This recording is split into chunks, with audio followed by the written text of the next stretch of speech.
Pemain yang saat ini sedang mengalami kendala psikologis antara lain adalah Skriniar karena isu transfer membuat dia nggak bisa fokus. Lalu Belanova yang disebut sekarang sedang stres karena banyak disorakin di partai lawan Empoli kemarin. Jerewetan ceking kita, nyerewetin apa aja. Teman-teman yang sedang kalian saksikan saat ini adalah Cerewetin Inter. Apa kabar teman-teman semua? Semoga dalam keadaan sehat.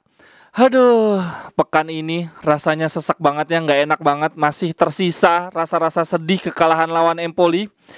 Untuk Cerewetin Inter hari ini, gue mau kasih kabar hal-hal menarik tentang klub favorit kita, Inter. Yang pertama tentang harga pasaran atau market value pemain-pemain kita. Menurut La Gazzetta dello Sport, pemain-pemain cadangan kita harganya merosot tajam. Yang pertama ada nama Aslani, pemain pinjaman dengan opsi pembelian di musim depan. Usianya masih sangat muda dan jarang mendapatkan kesempatan bermain. Market value dia turun dari 14 juta ke 10 juta. Lalu yang kedua ada Korea dan Gosens yang sekarang market value-nya menyentuh harga 15 juta, turun jauh. Gosens sebelumnya 25 juta market value-nya. Sementara Korea sebelumnya 31 juta. Sangat jauh, hampir setengahnya. Nah, yang justru yang paling menarik adalah pemain yang sering kita olok-olok, Dumfries. Musim lalu dia kita beli dengan harga di bawah 15 juta. Nah sekarang setelah Piala Dunia harganya naik mencapai 60 juta. Hanya saja menurut La Gazzetta kalau Dumfries tidak segera dijual lalu sering jadi cadangan di Inter, bisa-bisa di akhir musim nanti harganya turun jadi 45 juta. Jadi sebetulnya jendela transfer musim dingin ini adalah saat yang paling tepat untuk ngejual Dumfries. Gue jadi penasaran nih market value-nya di Marco, Calhanoglu dan Lautaro naik nggak ya? Kalau menurut teman-teman mereka naik apa turun? Kabar lainnya dari klub favorit kita datang dari Marcelo Brozovic yang ternyata masih berpotensi lagi-lagi absen melawan Cremonese. Sebetulnya Marcelo Brozovic sudah mulai berlatih, hanya saja berlatih terpisah ya karena dia masih merasakan nyeri di bagian kaki yang cedera. Dan menurut gue ini cukup mengkhawatirkan karena nanti ketika melawan Cremonese kita juga akan tanpa Barella. Lanjut berita berikutnya. Nah ini nih berita paling menarik abad ini. Gue baca dari La Gazzetta maupun Sky Sport, beritanya isinya sama. Berita ini gue ambil dari dua media berbeda untuk menghindari berita hoax ya.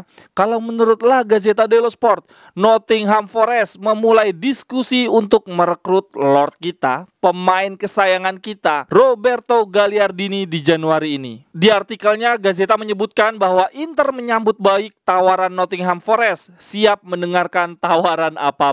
Iyalah tawaran apapun, ditukar pakai somai aja ambil deh tuh somainya. Sedangkan kalau menurut Sky Sport, Nottingham Forest ingin merekrut Roberto Gagliardini di jendela transfer ini. Telah terjadi proses negosiasi dalam beberapa hari terakhir. Aduh, semoga bisa kejual. Ini bisa menjadi penghibur kita ya teman-teman. Setelah gagal mempertahankan Skriniar, ya setidaknya kita berhasil menjual Lord Gagliardini setelah bertahan di Inter selama 6 tahun. Harusnya sih ini bisa banget kejual. Karena kalau soal urusan harga, gue yakin Inter nggak akan pasang harga mahal-mahal. Dan ternyata Nottingham Forest dari yang gue baca, ini tajir juga teman-teman. Dalam 2 musim terakhir, mereka gila-gilaan juga transfernya, menghabiskan 233 juta. Mereka bahkan ada di atasnya Paris Saint-Germain, Barca, dan Munchen. Ya masa iya beli 500 ribu atau sejuta rupiah aja nggak bisa sih buat Gagliardini. Teman-teman, udah pada punya kalender tahun 2023 belum? Gue bikin kalender, temanya Inter. Wah, ini dari Januari, Februari sampai Desember ada foto-foto pemain Internya. Nah, yang menjadi menarik adalah ini gua tandai nih pakai warna biru-biru, ini adalah jadwal pertandingan Inter. Jadi teman-teman bisa langsung tahu. Oh, di bulan Februari ada 5 pertandingan Inter, tanggal 6 lawan Milan away.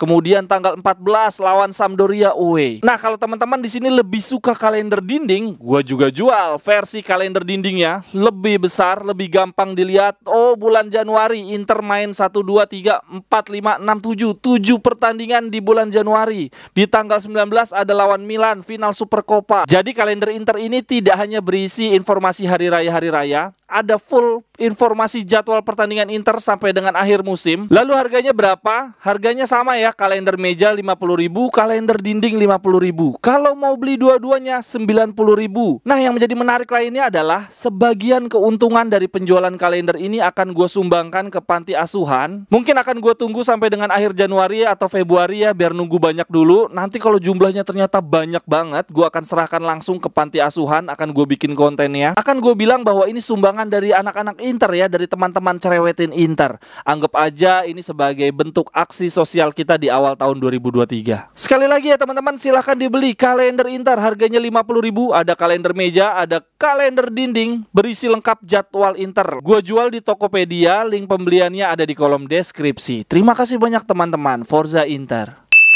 Oh ya, terkait transfer Skriniar, Paris Saint-Germain menawarkan Kimpembe sebagai bagian dari transfer agar Skriniar bisa segera bergabung di bulan Januari ini. Paris Saint-Germain terpaksa menawarkan Kimpembe sebagai bagian dari transfer karena mereka sekarang sedang kena hukuman ya, kena sanksi dari Financial Fair Play. Paris Saint-Germain tidak bisa mengeluarkan uang sekitar 20-25 juta euro di jendela transfer ini. Itu adalah biaya yang dipatok oleh Inter kalau Paris Saint-Germain ingin segera menggunakan jasa Skriniar di bulan Januari ini. Ini artinya Paris Saint-Germain punya dua opsi ya untuk merekrut Skriniar. Yang pertama, menunggu Skriniar gratis di bulan Juni tapi berpotensi mendapatkan banyak pesaing. Lalu yang kedua, kalau ingin mengambil Skriniar secepatnya di bulan Januari ini, Paris Saint-Germain harus jual pemain dulu atau menawarkan pertukaran pemain. Kalau gue nggak begitu setuju sih sama Kimpembe, soalnya dia kidal, posisinya sama kayak Bastoni, kita juga udah ada Acerbi, jadi malah mubazir. Lalu kalau Skriniar akhirnya benar-benar terjual di bulan Januari ini, ada beberapa nama yang sudah dikait-kaitkan dengan Inter. Yang paling kencang tentu saja Milenkovic. Sebetulnya nama ini sudah sering beredar sejak musim panas lalu, tapi dia malah perpanjang kontrak dengan Fiorentina.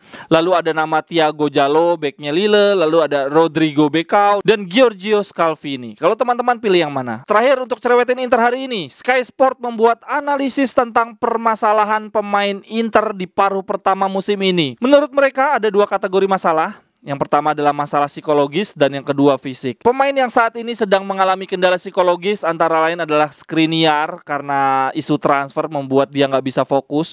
Lalu Belanova yang disebut sekarang sedang stres karena banyak disorakin di partai lawan Empoli kemarin.